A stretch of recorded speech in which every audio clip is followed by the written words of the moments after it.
నమస్తే. టీఆర్ఎస్ అధ్యక్షురాలు కవిత కొత్త కష్టాలు మొదలైనయి. ECI election commission of India ఈ పార్టీ పెట్టిన తర్వాత ఒక 4-5 రోజుల తర్వాత దాదాపు 5 పార్టీలను నమోదు చేసుకున్నది ఎలక్షన్ కమిషన్ ఆఫ్ ఇండియా దగ్గర. అయితే ఫస్ట్ ఈమె పార్టీ అనౌన్స్ చేసినప్పుడు తెలంగాణ రాష్ట్ర సేన అని పెట్టుకున్నది. ఏది పార్టీ అనౌన్స్ చేసినప్పుడు ఎక్కడ మల్కాజ్గిరి మేడ్చల్ అటు సైడ్ భారీ సభ పెట్టుకున్నది.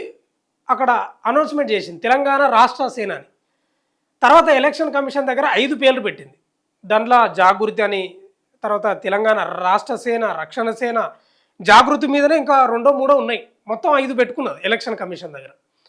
అయితే ఎలక్షన్ కమిషన్ ఏం చేసింది, ఈమె పార్టీ ప్రకటించింది కదా తెలంగాణ రాష్ట్ర సేన అని. కానీ ఏం చేసింది ఎలక్షన్ కమిషన్, పరిగణలోకి తీసుకున్నది, గుర్తించలేదు.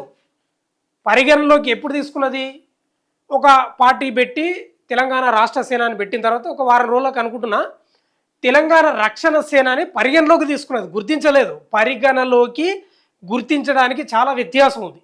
కేవలం పరిగణలోకి తీసుకొని కవితకి ఏం చెప్పిందంటే ఒక నెల 15 దినాల తర్వాత దీనిపై అభ్యంతరాలు మేము పరిశీలిస్తాం, మీరు ఏం చేయండి అంటే పేపర్ ప్రకటన ఇవ్వండి అని చెప్పింది. ఇప్పుడు తెలంగాణలో తెలుగు భాష కదా, తెలుగు పత్రికలకు ఇవ్వండి. తర్వాత దేశవ్యాప్తంగా హిందీ పత్రికలు, ఇంగ్లీష్ పత్రికలు కూడా ఉంటాయి కదా, ఆ పత్రికలలో కూడా ఇట్లా చెప్పండి అంటే అడ్వర్టైజ్మెంట్లకి ఇవ్వండి, ఏమైనా అభ్యంతరాలు ఉంటే తెలిపితే మేము పరిశీలిస్తామని చెప్పింది.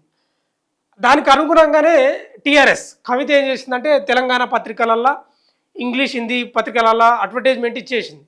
అంటే అడ్వర్టైజ్మెంట్ మీన్స్ ఏంటంటే ఇట్లా మేము పార్టీ పెట్టినాం, మాకు ఎలక్షన్ కమిషన్ పరిగణలోకి తీసుకున్నది, మా పార్టీ పేరుని ఇట్లా రక్షణ సేనగా, మీకేమైనా అభ్యంతరాలు ఉన్నాయా అని అట్లా ఒక పత్రికా ప్రకటన ఇచ్చింది. దాదాపు ఇచ్చి కూడా 2 నెలలకు దగ్గర వస్తుంది అనుకుంటున్నాం. మొన్న వచ్చింది ఎలక్షన్ కమిషన్ దగ్గరికి. ఎన్ని అభ్యంతరాలు పోయినాయి తెలుసా, 600 నుంచి 700 పోయినాయి. ముఖ్యంగా ఏంటంటే మహారాష్ట్రలో సోలాపూర్లో, మహారాష్ట్ర రాష్ట్రంలో సోలాపూర్ జిల్లా కేంద్రంగా పనిచేసే సేమ్ ఇదే టీఆర్ఎస్ పేరు మీదనే ఉంది. అదేంది దాని పేరు గుర్తొస్తలేదు, ఉంది టీఆర్ఎస్ పేరు మీదనే ఉంది. వాళ్ళు కేటాయించొద్దని చెప్పారు. వాళ్ళే కాదు తెలంగాణ రాష్ట్రంలో బీఆర్ఎస్ కూడా అడ్డుకున్నది. వీళ్ళు ఇప్పటి నుంచే కాదు మొదటి నుంచి అడ్డుకుంటూనే ఉన్నారు. అసలు టీఆర్ఎస్ అనే పదం, ఆ అబ్రివేషన్ తెలంగాణ ఆత్మతోటి తెలంగాణ ప్రజలకు ముడిపడి ఉంది. ముఖ్యంగా ఏంటంటే కేసీఆర్ గుర్తొస్తారు టీఆర్ఎస్ అంటే అని బీఆర్ఎస్ వాళ్ళు కూడా అభ్యంతరం వ్యక్తం చేశారు. నేనేం చెప్తున్నా అంటే ముఖ్యంగా బీఆర్ఎస్ వాళ్ళు అభ్యంతరం వ్యక్తం చేసినారు. తర్వాత మహారాష్ట్రలో ఒక పార్టీ, ఆ పార్టీ కూడా వ్యక్తం చేసింది, అభ్యంతరం వ్యక్తం చేసి వద్దు ఇవ్వద్దు అని చెప్తుంది. కొత్త కష్టాలు నమోదైనాయి. ఏమనుకున్నారంటే ఇంకా బీఆర్ఎస్ వాళ్ళు కూడా ఏం స్పందిస్తారులే, వాళ్ళు బీఆర్ఎస్గా పెట్టుకున్నారు కదా, ఇంకా వాళ్ళు ఏం స్పందిస్తారు, ఏమో అడ్డుకుంటారులే అనుకున్నాం. కానీ బీఆర్ఎస్ నుంచే షాక్ తగిలింది ఫస్టే. తర్వాత ఇంకోటి కూడా ఉంది తెలంగాణలో, తెలంగాణ రాజ్య సమితి డి అని ఏదో ఉంది, ఇంకో పార్టీ కూడా ఉంది. ఇట్లా 600 నుంచి 700 వరకు అభ్యంతరాలు పోయినాయి.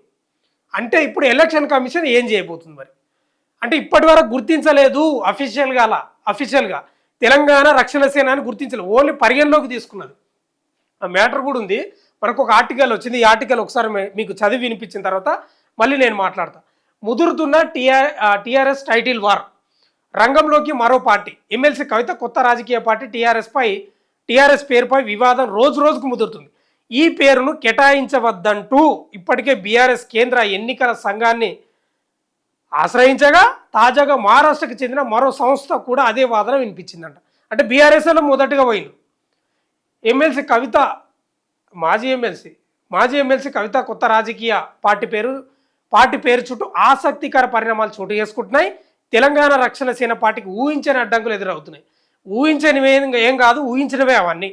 ఈ పేరుపై ఇప్పటికే పలు అభ్యంతరాలు కేంద్ర ఎన్నికల సంఘం దృష్టికి వెళ్లడంతో రాజకీయ వర్గాల్లో ఉత్కంఠ నెలకొంది.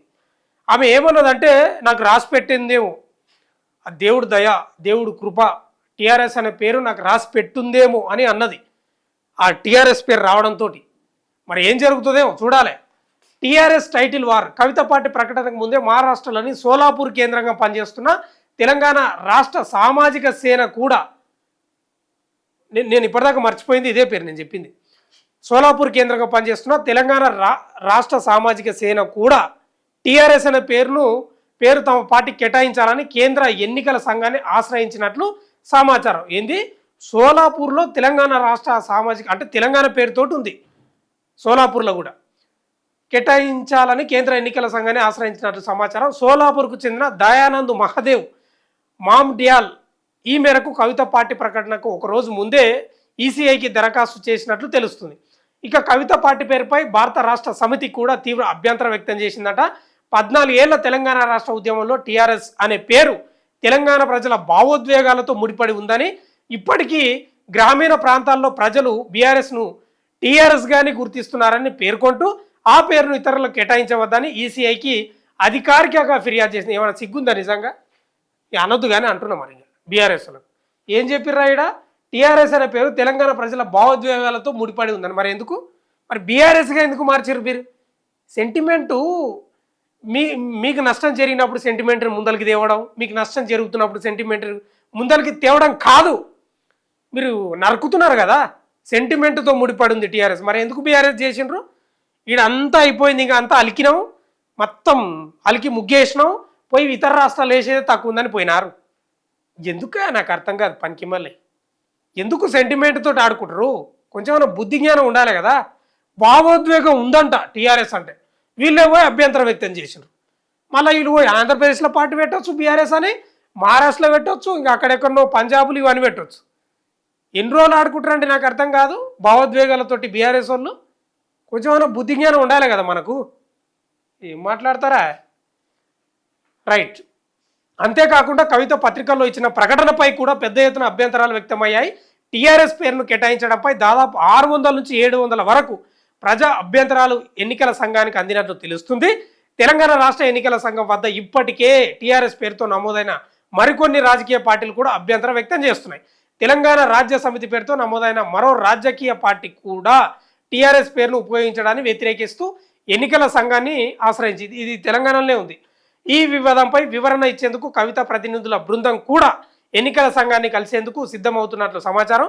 భారీ సంఖ్యలో అభ్యంతరాలు వ్యక్తం అవుతుండడంతో కవిత కొత్త రాజకీయ పార్టీకి టీఆర్ఎస్ పేరు దక్కుతుందా లేదా అన్నది ఇప్పుడు రాజకీయ వర్గాల్లో హాట్ టాపిక్గా మారింది. ఇప్పుడు అభ్యంతరాలు రాని తప్పులేదు. ఇప్పుడు తెలంగాణ రాజ్య సమితి అని ఇదొకటే, తెలంగాణ రాజ్య సమితి అభ్యంతరం వ్యక్తం చేసింది. తర్వాత ఇదొకటి ఎక్కడో ఇది తెలంగాణ రాష్ట్ర సామాజిక సేన అని అభ్యంతరం వ్యక్తం చేసిన. వీళ్ళు చేయడం తప్పులేదు, చేయని. కానీ బీఆర్ఎస్ కూడా ఎందుకు చేయాలని నాకు అర్థం కాదు. పోయినరు కదా మీరు, దేశాన్ని వెళ్దామని పోయినరు కదా, ఆడ మొత్తం చెతికిలో పడి బొక్క పొరలో పడేసరికి మళ్ళీ తెలంగాణ సెంటిమెంట్కి వచ్చిండ్రు. వాళ్ళు కూడా ఈరోజు ఆ పేరు మాది అది కేసీఆర్ అంటే గుర్తొస్తారు. ఆ పేరు అంటే అది భావోద్వేగంతో ముడిపడి ఉంది. అసలు అదొక ఆత్మ. వీళ్ళు చెప్పాలి ఆత్మ గురించి. మీరు తెలంగాణ పేరు బంధం మీకు ఎప్పుడు తెగిపోయింది తెలుసా? బీఆర్ఎస్గా మారినప్పుడే తెగిపోయింది. కేసీఆర్ కూడా ఏంటంటే ఎక్కువ ఊహించుకుంటాడు. ఊహించుకోవాలి తప్పులేదు, కానీ ఎక్కువ ఊహించుకుంటేనే ప్రమాదం. బీఆర్ఎస్ వాళ్ళు కూడా పోయి ఎలక్షన్ కమిషన్ ఆఫ్ ఇండియాకి పోయి ఫిర్యాదు చేసిండ్రు. దాదాపు 600 నుంచి 700 అభ్యంతరాలు వచ్చినాయట. మరి ఏం చేస్తారో తెలియదు. కవిత అయితే ఒక సెంటిమెంట్ రగిల్చింది, నాకు దేవుడు రాసిపెట్టున్నది, నాకు రాసిపెట్టింది తెలంగాణ ప్రజల భావోద్వేగం, ఆ భావం నాకు రాసిపెట్టింది, అందుకే దేవుడు ఆజ్ఞాపించిండు, ఆదేశించిండు, నాకు అందుకే టీఆర్ఎస్ పేరు వచ్చిందని అవి చాలా చాలా గొప్పగా చెప్పుకున్నాను. ఏమవుతుందో తెలియదు, మరిగా ఏం జరుగుతుందో. కానీ మరిగా రక్షణ సేన మన జాగృతికి పోతుందా? జాగృతి నుంచి కూడా 3 పేర్లు ఉన్నాయి. ఒకటి తెలంగాణ రాజ్య సమితి, రక్షణ సేన, తెలంగాణ రాష్ట్ర సేన, తెలంగాణ రాష్ట్ర సేన, రక్షణ సేన. ఈ 2 కాకుండా జాగృతి పేరుతో ఉన్నాయి. మరి ఎలక్షన్ కమిషన్ ఆఫ్ ఇండియా ఏం చేస్తుందో చూడాలి. కానీ ఒక్క పాయింట్ మాత్రం చివరి ఏంటంటే, బీఆర్ఎస్కు నైతికత లేదు, అర్హత లేదు. మీరు తెలంగాణ ప్రజల ఆత్మగౌరవాన్ని, భావోద్వేగాన్ని గొంతు కోసిపోయినారు. మీరు నిజంగా వ్యతిరేకించాల్సిన అవసరం లేదు, కవితకు అడ్డుపడాల్సిన అవసరం లేదు. ఊకోండి. ఇక మళ్ళీ ఇక బుద్ధి లేకుండా పోయి ఏదో ఫిర్యాదు చేస్తున్నారు. చూస్తూనే ఉండండి మన తెలుగు వెలుగు.